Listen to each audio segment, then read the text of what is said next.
Sahabat Lotte Iman yang terkasih, jumpa lagi dalam pendalaman kita akan iman Katolik dalam doa-doa kita.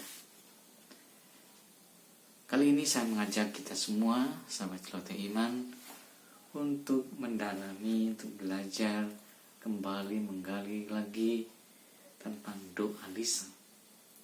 Lisan berarti tidak tertulis. Dalam tradisi Katolik dikenal 3 cara utama ungkapan kehidupan doa, yaitu doa lisan, doa renung, dan doa batin.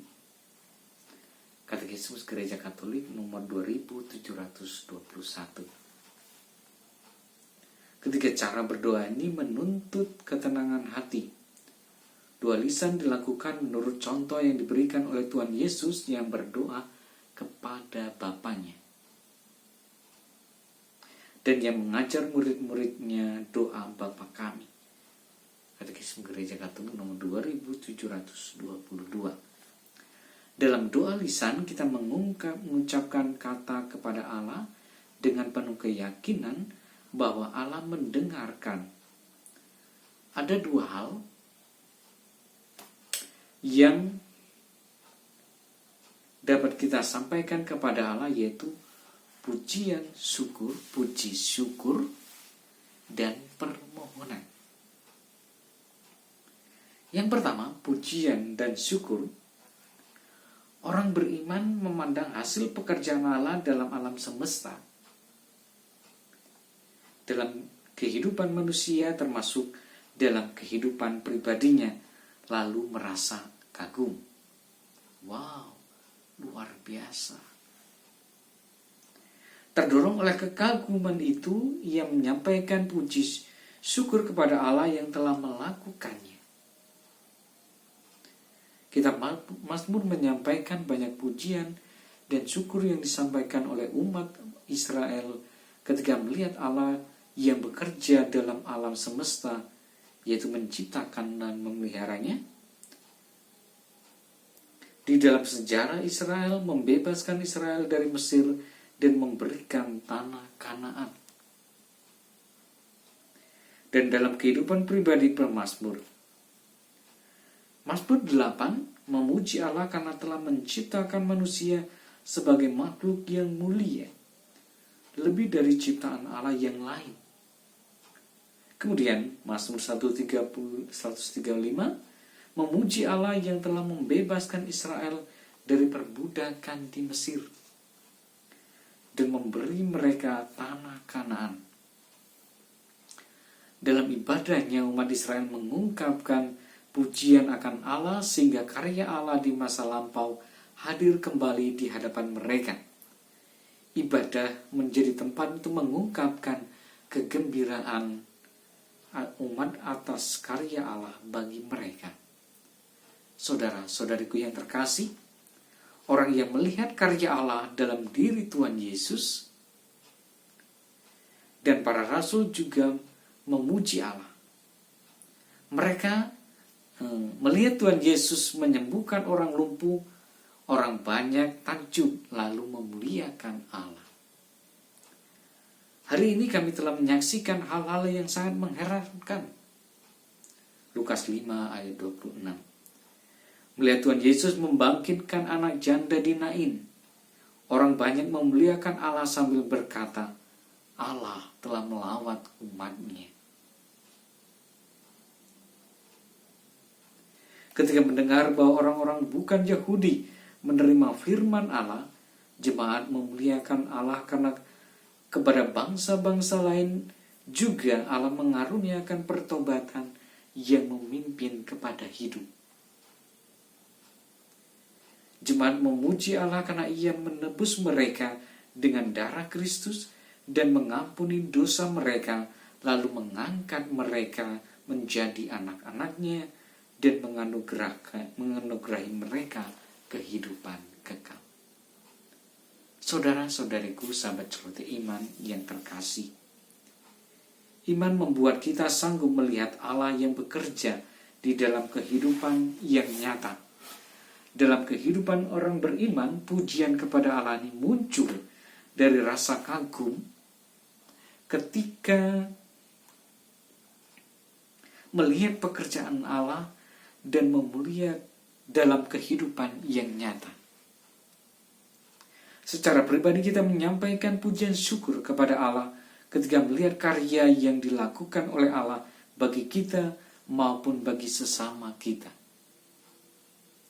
Pujian syukur ini kita sampaikan semata-mata karena kagum dan dengan hati tulus, bukan untuk melunakkan hati Allah agar mau mengabulkan doa kita. Secara khusus, kita sebagai satu umat menyampaikan pujian kepada Allah dalam perayaan Ekaristi. Di dalamnya kita menyampaikan pujian kepada Allah karena Ia telah mengasihi kita dengan mengutus anaknya untuk menyelamatkan kita dari kekuasaan dosa dan memberi kita kehidupan kekal. Inilah doa kita yang bersifat pujian dan syukur kepada Tuhan. Selanjutnya, saudara-saudariku, kita akan melihat doa permohonan. Doa permohonan muncul dari situasi ketika orang beriman memerlukan bantuan atau pertolongan. Bantuan atau pertolongan. Mereka percaya bahwa dalam situasi tersebut Allah memiliki kekuasaan sehingga sanggup menolong mereka, dan Ia murah hati sehingga berkenan mengulurkan tangannya untuk memberi pertolongan. Kita menyampaikan permohonan kepada Allah secara lebih sungguh-sungguh ketika menghadapi situasi yang genting. Misalnya, ketika orang berhadapan dengan sesuatu yang mengancam keselamatannya. Dalam situasi ini, kita bahkan berusaha meyakinkan Tuhan supaya berkenan menolong dan memberikan alasan untuk menunjukkan bahwa permohonan kita perlu didengarkan oleh Tuhan.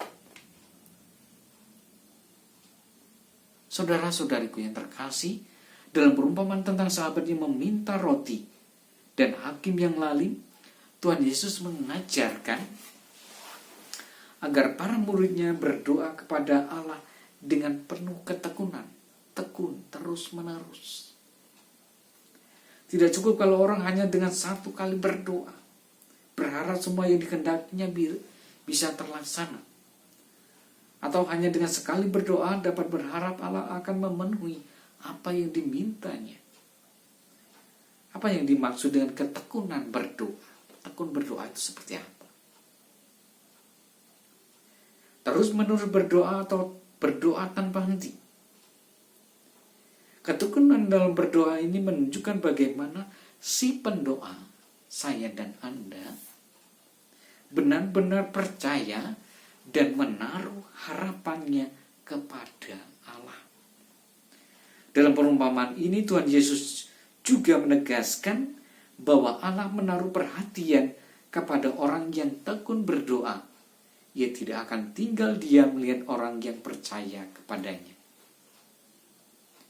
Doa bukanlah mantra atau rumusan sihir yang bekerja secara otomatis. Kalau orang mengucapkan kalimat tertentu, apa yang diinginkannya dapat terjadi.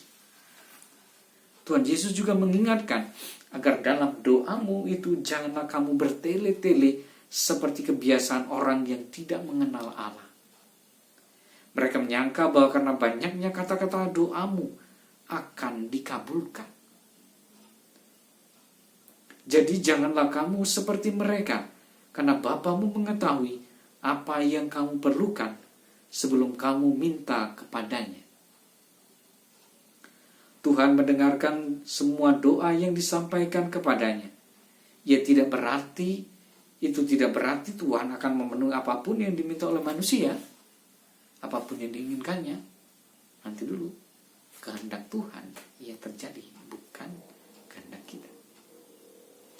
Dalam perumpamaan tentang Bapa yang memberi, Tuhan Yesus menunjukkan sikap yang harus dimiliki oleh para murid ketika berdoa kepada Allah.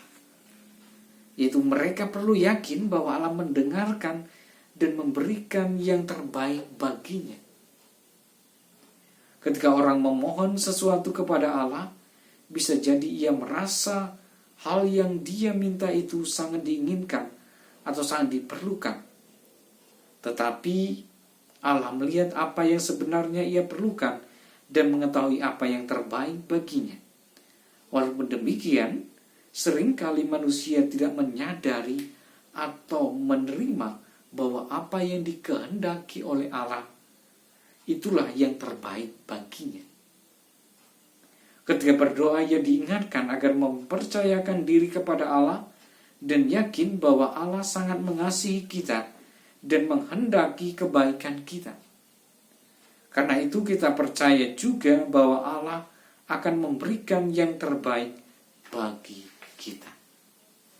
Marilah berdoa. Kami bersyukur kepadamu ya Bapa, karena Engkau telah mengangkat kami menjadi anak-anak-Mu. Engkau adalah Bapa kami yang senantiasa memperhatikan kami dan menghendaki kebaikan kami. Bukalah hati kami agar dapat melihat tangan-Mu yang bekerja demi kami dalam kehidupan kami ini. Ajarlah kami untuk menyampaikan kepadamu pujian dan syukur yang tulus yang digerakkan oleh kekaguman karena melihat karya-Mu. Engkaulah Bapa kami yang mengasihi kami dan menyelenggarakan kehidupan kami. Bantulah kami agar mempercayakan seluruh hidup kami ke dalam tangan-Mu dan menyerahkan diri untuk menerima dan melaksanakan kehendak-Mu. Demi Kristus Tuhan kami. Amin. Dalam nama Bapa dan Putra dan Roh Kudus.